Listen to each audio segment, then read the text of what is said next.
運命の嵐は来たれ。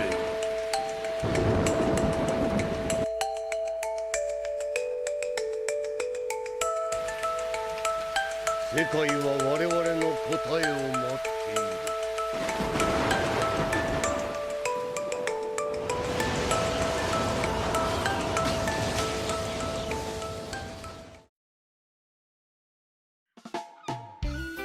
Salut les divergents, et bienvenue sur Volonté du Divergent, la chaîne qui vous plonge dans l'univers de One Piece.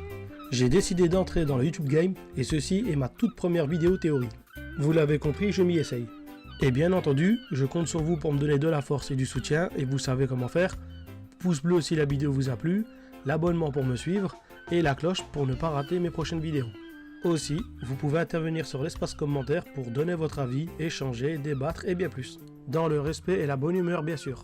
On démarre cette vidéo sans suspense car vous avez vu le titre, vous avez vu la miniature, vous avez compris que j'allais parler du possible fruit qu'aurait mangé Monkey D. Dragon, chef des révolutionnaires et père de Luffy. Installez-vous confortablement et faites comme moi qui profite du paysage. Bon visionnage.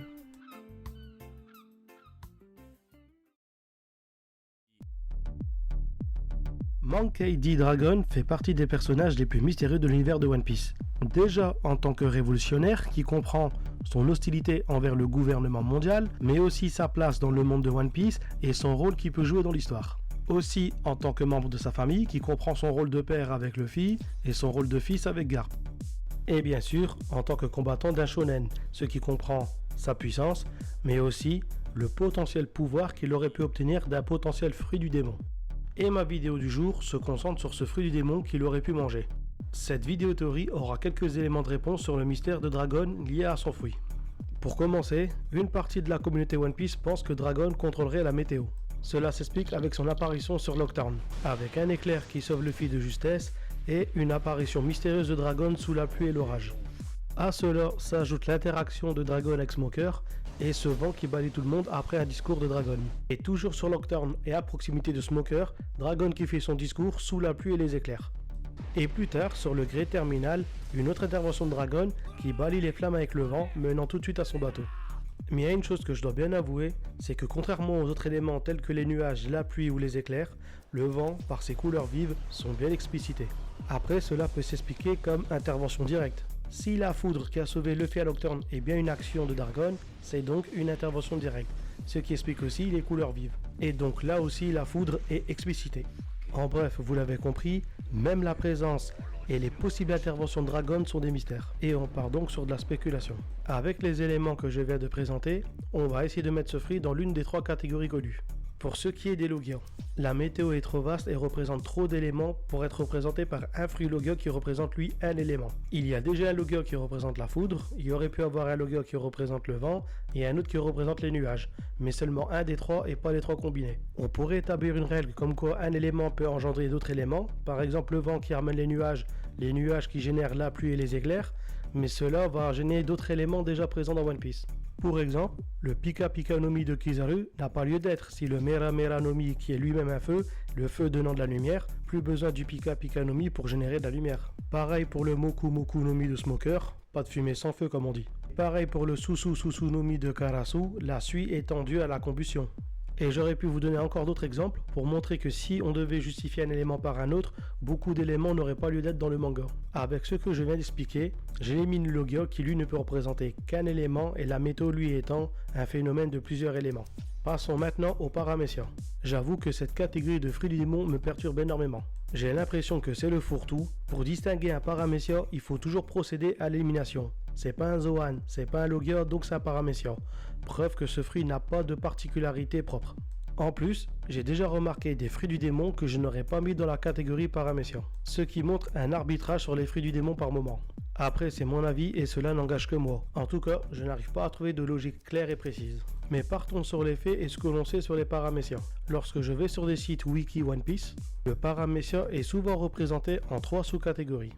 Une dans laquelle où ça a un effet directement sur le corps de l'utilisateur, comme le fruit de Baggy, de Mr. One ou de Jaws. Une deuxième sous-catégorie dans laquelle la matière est produite, comme Doflamingo qui produit des fils ou Mr. Tsui qui produit de la cire. Puis, il y a une troisième sous-catégorie dans laquelle les utilisateurs influencent directement l'environnement. On peut prendre l'exemple de Fujitoro qui lui influence la gravité et Barbe Blanche qui lui fait des tremblements de terre. De plus, il s'agit de fruits du démon qui ne m'auraient pas choqué s'ils étaient classés comme Logia. C'est donc une piste qui mènerait à dire que le pouvoir d'un fruit du démon qui influencerait la météo serait de type paramécien. Et puis, plus rien me choque dans cette catégorie de fruits. Sauf que j'avais remarqué quelques détails. Si on reste sur l'exemple de Fujitoro et de Barbe Blanche, j'ai remarqué quelque chose en particulier. C'est que leurs pouvoirs ont un point de départ. Quand on regarde Fujitoro, étant un sabreur, la gravité apparaît toujours depuis son épée par exemple. Pareil pour les séismes de Barbe Blanche qui apparaissent soit par ses mains, soit par son arme. À l'image de Katakuri qui générait beaucoup de mochi autour de Luffy, mais on voyait bien que ça venait directement de son corps. Ce n'est pas apparu quelque part autour de Luffy. Avec ces informations, on comprend que l'utilisateur du paramécia reste un homme matière. Il génère la matière depuis son corps et la diffuse autour de lui. Il ne pourrait donc pas faire apparaître un nuage depuis le ciel ou bien un éclair depuis le ciel, ou bien le vent comme l'a fait Dragon. Deuxième détail que je remarque, c'est cette limite entre un Logia et un paramécia. On le sait déjà, les fruits catégorisés comme Logia sont des fruits élémentaires. Pour ma part, ce que j'appelle éléments en dehors de One Piece sont très souvent des énergies. Les énergies étant électriques, hydrauliques, thermiques et autres. Ajoutons à cela qu'une énergie se convertit. L'énergie hydraulique peut se convertir en énergie électrique, l'énergie électrique peut se convertir en énergie thermique et ainsi de suite. Et même le Mori Mori no Mi d'Amaraki suit la règle, la biomasse étant une énergie servant à la combustion. Autre chose que j'ai remarqué sur les éléments de manière générale, c'est qu'on peut les associer à un dieu, à une divinité ou à du surnaturel. Si l'on revient sur la gravité de Fujitora, ce n'est pas un élément en soi. Il s'agit bien d'énergie, mais c'est pas une énergie que l'on convertit ou que l'on représente souvent dans les mythes par un être divin ou surnaturel.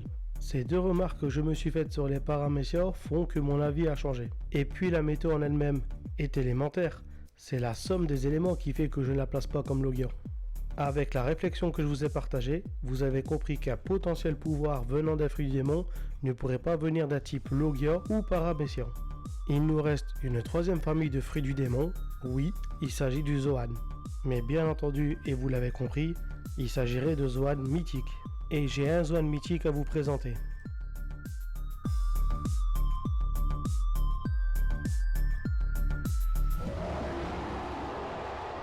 Le Uo Uo no Mi modèle Oryu.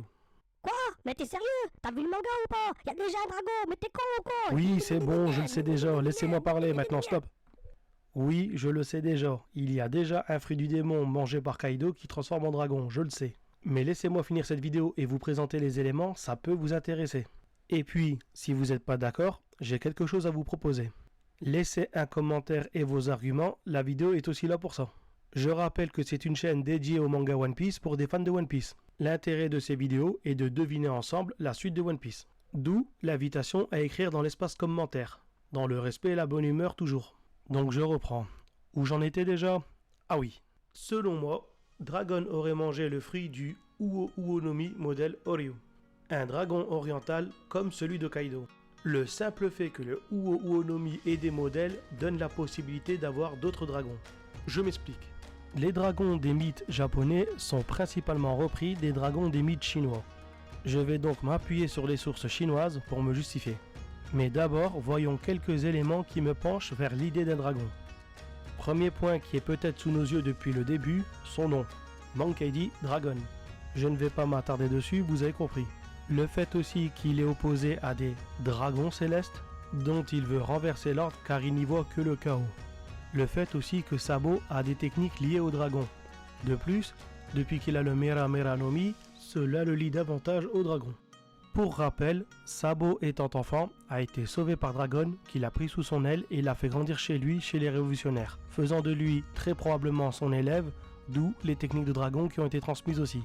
A noter que Sabo imite la patte d'un dragon à 3 griffes, et je reviendrai plus tard à propos de ce nombre de griffes. Autre point à remarquer, le bateau de Dragon, qui est orné d'un dragon, voire 2 dragons qui sont entrelacés, mais ça aussi on le verra plus tard. Il y a aussi sa réputation et son apparence qui entretient ce lien avec les dragons. Sur le point de vue physionomique, Dragon a des yeux et un regard perçant faisant penser à celui d'un dragon. Son apparence et son comportement de manière générale reflètent une image d'un homme impressionnant et à la fois bienveillant. Et tel un dragon, sa présence est marquée par le changement du climat. Et même s'il n'est pas vu, le simple fait de savoir que Dragon est dans les parages peut donner une ambiance bonne ou mauvaise selon la réputation qu'on lui fait. Comme le dragon qui est vu comme ennemi terrifiant pour les uns, dieu protecteur et faiseur de pluie pour les autres. Concernant la flamme sur son visage, elle peut refléter la peau écailleuse d'un dragon ou une flamme stylisée. Concernant cette marque, on remarque qu'elle n'est jamais au même endroit selon les périodes de vie de Monkey D. Dragon. On la remarque sur son bras à 17 ans lors de l'événement de God Valley, autour de sa jambe à ses 33 ans post-O'Hara il y a 22 ans, puis sur son visage à 41 ans. Pareil pour ses cheveux qui poussent avec le temps, montrant une évolution. Je m'attarde sur les évolutions liées au temps, car là aussi, ils seront liés au dragon plus tard. Dernier point de liaison de Monkey D. Dragon avec un dragon est, bien entendu, le changement de climat.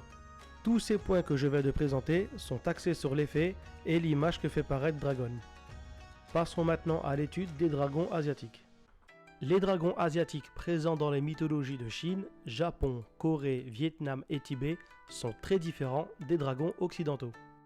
Là où les dragons occidentaux sont souvent destructeurs, cracheurs de feu et maléfiques, les dragons asiatiques sont généralement bienveillants, sages et porteurs de puissance naturelle. Ils ont pour fonction principale le contrôle des éléments, principalement l'eau, la pluie, les rivières, mais parfois aussi le vent et les tempêtes. Gardiens de trésors ou connaissances, symboliques des richesses matérielles et spirituelles. La sagesse et la guidance, ils sont souvent des guides spirituels ou des protecteurs de souverains. Ainsi que la longévité et l'immortalité symbolique, souvent liées à l'éternité, à la continuité du monde ou la protection du peuple. Leurs représentations sont généralement serpentiformes, avec une longue silhouette, griffes, cornes et moustaches, mais rarement des ailes comme les dragons occidentaux. Les dragons japonais nommés Ryu ou Tatsu ont été influencés par les dragons chinois, mais ont évolué pour refléter les croyances et les traditions japonaises. Ils sont souvent associés à l'eau, en particulier aux mers et aux rivières, et sont considérés comme des divinités dans le shintoïsme. Comme évoqué précédemment, je ne parlerai pas de dragons japonais, mais plutôt des dragons chinois qui ont imprégné la culture japonaise du dragon. Les dragons chinois nommés Long sont des créatures mythologiques profondément enracinées dans la culture chinoise. Ils sont associés à la royauté, la prospérité et la sagesse. Historiquement, le dragon était un symbole impérial représentant l'autorité de l'empereur. Les dragons chinois sont souvent décrits comme des créatures serpentines avec des cornes de cerf, des yeux de démon, des griffes d'aigle, des pieds de tigre et une barbe de poisson. Ils sont également liés aux éléments naturels, notamment l'eau, le vent et la pluie, jouant un rôle crucial dans l'agriculture chinoise en contrôlant les intempéries. Les dragons chinois sont rangés par famille. Il y a le Fu Sanlong, surnommé le dragon des trésors cachés. C'est un dragon du monde souterrain qui garde les trésors enfouis. Des volcans apparaissent lorsqu'il sort du sol pour aller au ciel. Il possède aussi une perle magique qui est son bien le plus précieux. Il y a aussi le Tianlong qui signifie littéralement dragon céleste ou alors dragon volant. C'est aussi le nom d'une étoile de l'astrologie chinoise. C'est le gardien des demeures divines et le protecteur des cieux. Il porte parfois les palais des dieux directement sur son dos, les maintenant en l'air. Il symbolise l'élévation vers un état supérieur. Nous avons aussi le Dilong, surnommé dragon de terre. Son nom signifie ver de terre, mais de manière élégante. À ne pas confondre avec le nom classique. Il contraste avec le Tianlong, qui est un dragon céleste. Il est le maître des sources et des cours d'eau qui dirige à son gré. Il séjourne durant l'été dans le ciel et passe l'automne dans la mer. Il peut créer des temps nuageux et clairs, mais aussi des temps instables. Autre famille de dragons, le Shenlong, appelé le dieu dragon ou dragon divin. C'est le dieu dragon de la tempête et un maître de la pluie. Aussi important que le Tianlong ou le dragon azur, faisant les nuages, la pluie et les tempêtes bénéfiques à l'agriculture. On évitait de l'offenser pour éviter les mauvais temps. Souvent dans les robes et les insignes des empereurs chinois, il possédait 5 griffes comme symbolisant le dragon impérial et admiré depuis des siècles lors de festivals. Il y a aussi d'autres dragons ne faisant partie d'aucune catégorie ou de famille. Ce sont des dragons mythologiques et nommés tel un nom propre. Pour en citer quelques-uns, on peut parler de Chi-Long, le dragon que vous connaissez sous le nom de Seiryu dans One Piece. Son nom signifiant dragon azur ou dragon bleu-vert. Il est l'un des 4 grands symboles célestes de la mythologie chinoise. Il est le gardien de l'Est et du printemps. Il représente la renaissance, la vitalité et la croyance en la nature. Il protège les cieux à l'aube du renouveau et guide l'énergie du monde vers un nouveau cycle. Sa présence apporte chance, prospérité et harmonie. Autre dragon nommé le Huanlong. Son nom signifie le dragon jaune, il est le symbole de la sagesse, de l'équilibre et du pouvoir impérial. Précédemment, lorsque je vous ai présenté le Qilong ou le Seryu, j'avais parlé brièvement des 4 symboles. Chacun de ces symboles est représenté par une créature, un point cardinal, une saison et un élément. Avec le dragon azur qui représente l'Est, le printemps et l'élément bois, le tigre blanc qui représente l'Ouest, l'automne et l'élément métal, l'oiseau vermillon qui représente le Sud, l'été et l'élément feu, ainsi que la tortue serpent noir qui représente le Nord, l'hiver et l'élément eau. Mais dans les mythes mentionnant le Huanlong ou alors dragon jaune, il est ajouté en 5e symbole. Placé au centre pour représenter le centre du cosmos, le changement de saison ainsi que l'élémentaire, et complète les 4 symboles et harmonise les éléments. Il est dit qu'il apparaît uniquement lorsque règne un souverain juste et vertueux, annonçant une ère de paix et de prospérité. Selon la légende, il serait descendu du ciel pour enseigner à l'empereur légendaire Fuxi les secrets de l'écriture et des lois du monde. Sa couleur dorée symbolise la lumière du soleil et la perfection, faisant de lui le dragon impérial par excellence, incarnation du pouvoir céleste sur la terre. Petit détail à son sujet, il est le symbole de l'empereur. Il apparaît sur ses robes et ses insignes, avec un nombre de griffes étant de 5. Le nombre de griffes étant très important car il représente le rang. Le dragon à 5 griffes était le symbole de l'empereur et lui appartenait exclusivement. Les nobles et les princes pouvaient avoir 4 griffes. Et le dragon à 3 griffes était commun et accessible à tous, et notamment au peuple. Et maintenant, passons à celui qui m'intéresse. Celui dont le kanji se lit Oryu en japonais et se nomme Yinglong en chinois. Son nom veut dire dragon réactif dans le sens où c'est un dragon répondant. C'est un dragon ailé, oui, un dragon ailé, divinité de la pluie dans la mythologie chinoise antique. Il est une grande figure de la mythologie chinoise. Le seul dragon ailé mentionné explicitement dans la mythologie chinoise. Il est aussi un des rares à être mentionné explicitement dans les récits. N'étant ni catégorisé ni gardien du cosmos, il est plutôt un individu à l'identité propre. Dragon héros et acteur dans les récits historiques fondateurs. Je vais vous raconter 2 de ces récits dans lesquels il joue un rôle important. La guerre entre Huangdi et Qiyu. Huangdi qui sera plus tard le premier empereur de Chine, prônait l'ordre, la loi et l'organisation, rassemblant les tribus du centre de la Chine pour affronter Qiyu, le chef des Jiuli et dont la réputation militaire a fait de lui un dieu de la guerre. Ce conflit symbolise la lutte entre la civilisation et le chaos. Leur affrontement le plus célèbre a eu lieu dans la plaine de Chulo. Yinglong, en tant que fidèle allié de Huangdi et ayant déjà repoussé l'offensive de Qiyu dans les plaines de Jizhu, descendit du ciel pour participer à la bataille et tua Qiyu ainsi que son allié le géant Quafu. Autre récit, celui du grand déluge. Gun, un des descendants de l'empereur Huangdi, fut choisi par l'empereur Yao pour contrôler l'inondation du fleuve jaune. Après 9 ans de travail, Gun échoua et se fit exécuter par Shun, qui avait succédé à l'empereur Yao. Puis Shun recruta Yu, le fils de Gun. Et plutôt que de bloquer les eaux, Yu décide de les canaliser et entreprend un travail très assidu, qui consiste à creuser plusieurs canaux à travers la Chine entière.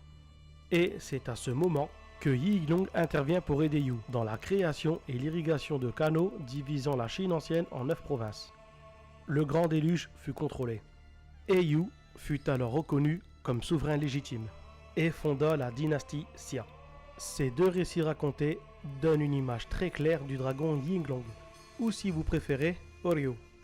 Il vient en soutien au souverain juste et légitime et représente le pouvoir du souverain. Mon petit exposé sur les dragons chinois étant terminé, je peux revenir sur le vif du sujet. Je tiens à me justifier sur le fait que j'ai pris autant de temps à présenter les dragons pour justifier le fait que, même si Kaido a déjà mangé un fruit du démon Uo-Uonomi, cela ne veut pas dire qu'il ne peut plus y avoir de dragons. Car les mythes sur les dragons sont vastes et certains dragons sont des entités à part. Le dragon azur de Kaido étant un exemple.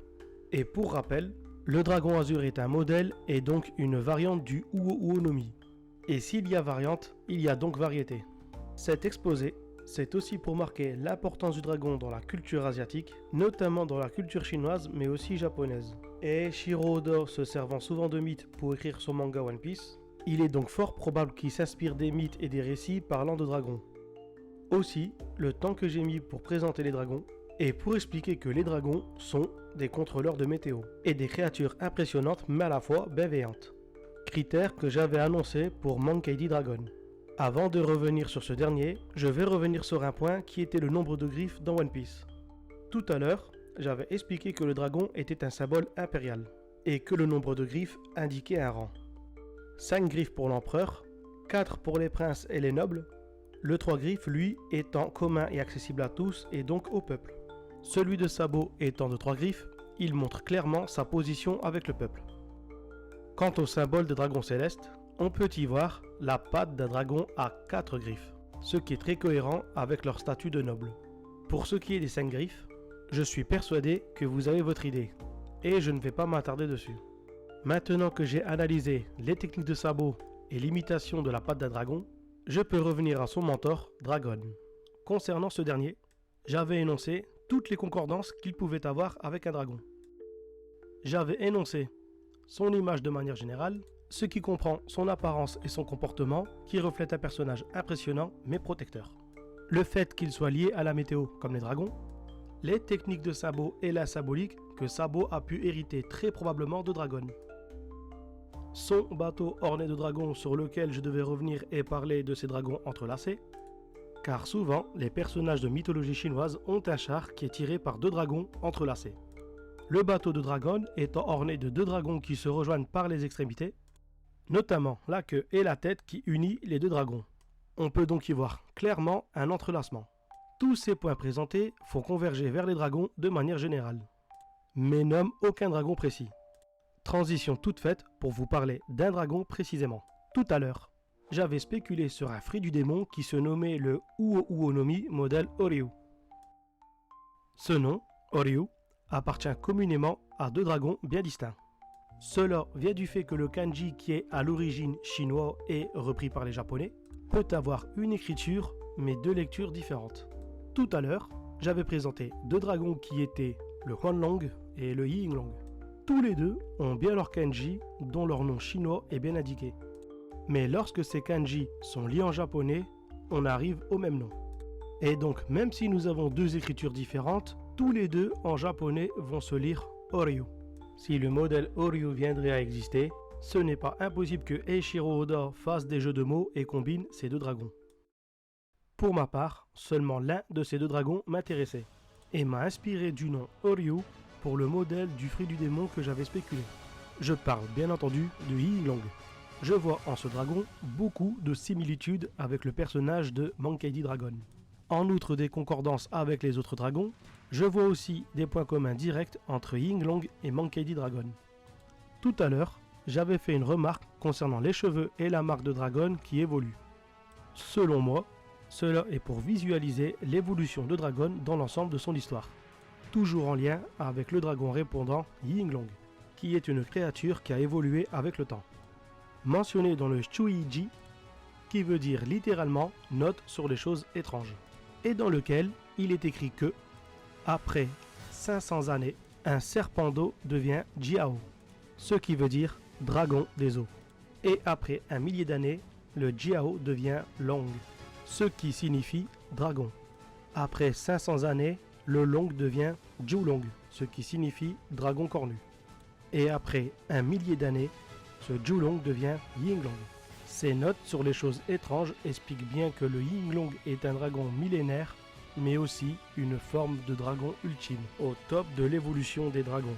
Le dragon ailé étant donc une forme de dragon ultime. Et cela peut, probablement, expliquer la rareté des dragons ailés. Et cette évolution est probablement représentée par l'emplacement des marques et la longueur des cheveux de Dragon. Peut-être même que son intégration à la marine avait marqué, de manière symbolique, son passage de serpent des eaux à Jiao, tandis que l'époque d'Ohara représente son évolution de Jiao en Long. Et c'est peut-être pour cela que, dans la chronologie de son histoire, c'est la première fois que l'on voit quelqu'un qui l'appelle par son nom, Dragon. Et lors de l'époque dans laquelle il aura marqué son visage, il serait passé de Long à Julong. Restant à deviner ce qui serait le dernier millénaire. Celui qui le ferait passer de Julong à Yinglong. Étant donné qu'il porte cette marque sur le visage depuis minimum 14 ans, il aurait probablement passé son millénaire et serait passé en Yinglong. Ou peut-être que le dernier millénaire de son processus n'est pas terminé. Ce qui veut dire qu'il lui restera encore du temps pour passer de Julong en Yinglong. Et peut-être qu'il deviendra Yinglong lorsqu'on aura besoin de lui, qu'on aura besoin d'un dragon répondant. Un dragon qui répondra seulement à la noble cause. Comme Dragon dans God Valley qui nous montrera un sens de la justice. Lui qui a refusé de servir ce qui lui semblait injuste. Et qui décide de désobéir pour prendre des initiatives et régler lui-même cette injustice. Et au même instinct que ce dragon légendaire, Dragon reconnaît les personnes nobles et légitimes. C'est ce qu'il nous a montré lors de son interaction avec le jeune Sabo. Ne jugeant pas son statut, mais voyant en lui le cœur pur et l'idéologie qu'il porte. Et décide de le prendre sous son aile, faisant de lui un mentor de poids. Même sa place dans le monde nous tend à un rôle qu'il pourrait jouer dans cette histoire. Celui d'un juste, d'un protecteur et d'un puissant allié dans la bataille entre le bien et le mal. Et comme Yin Yong qui est Dayu pour le déluge, Dragon pourrait jouer un rôle important lors de catastrophes. Il est fort probable qu'au moment venu, Dragon sera ce dragon répondant, qui répondra à l'appel d'un souverain ou d'un héros légitime qui aura besoin de son aide, tel le dragon répondant qui vient en aide à Huang Di face au puissant Chiyu. En tout cas, jusqu'à ce que Eiichiro Oda décidera de nous dévoiler entièrement ce personnage, il restera un mystère, tel un dragon. Me revoilà les divergents, et j'espère que cette vidéo vous a plu. Si c'est le cas, laissez-moi votre plus beau pouce bleu et le petit commentaire qui fait plaisir. D'ailleurs, si vous avez regardé cette vidéo jusqu'au bout, écrivez divergent en commentaire. Et si le sujet ainsi que les arguments vous ont intéressé, vous pouvez y contribuer davantage en partageant vos informations ou vos réflexions croustillantes. Dans le cas contraire, vous pourrez me présenter vos contre-arguments, je serai preneur. Tout ça dans l'espace commentaire bien entendu. À savoir que vos commentaires peuvent déterminer les sujets de mes prochaines vidéos. Je compte aussi sur vous pour me donner de la force et du soutien en s'abonnant à la chaîne. Cela m'encouragera très grandement à poster d'autres vidéos. Fixons un objectif des 500 abonnés, qui représente la moitié des 1000 abonnés nécessaires pour monétiser ma chaîne. Si j'arrive à atteindre cet objectif en une vidéo, croyez-moi que je me remettrai au travail. Car il faut avouer que cela me prend beaucoup de temps. Cette vidéo est terminée, je retourne sur mon transat et je profite de la plage. Je vous dis salut et portez-vous bien.